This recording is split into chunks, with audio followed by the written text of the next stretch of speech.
चाहे पाँव में पड़ जाए छाले, चाहे छाए बादल काले, चल रे कांवरिया शिव के धाम।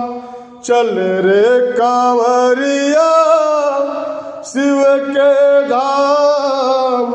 चल रे कांवरिया शिव के धाम। चाहे आग गगन से बरसे, चाहे पानी को मन तरसे, चाहे आग गगन से बरसे, चाहे पानी को मन तरसे, चल रे कांवरिया शिव के धाम।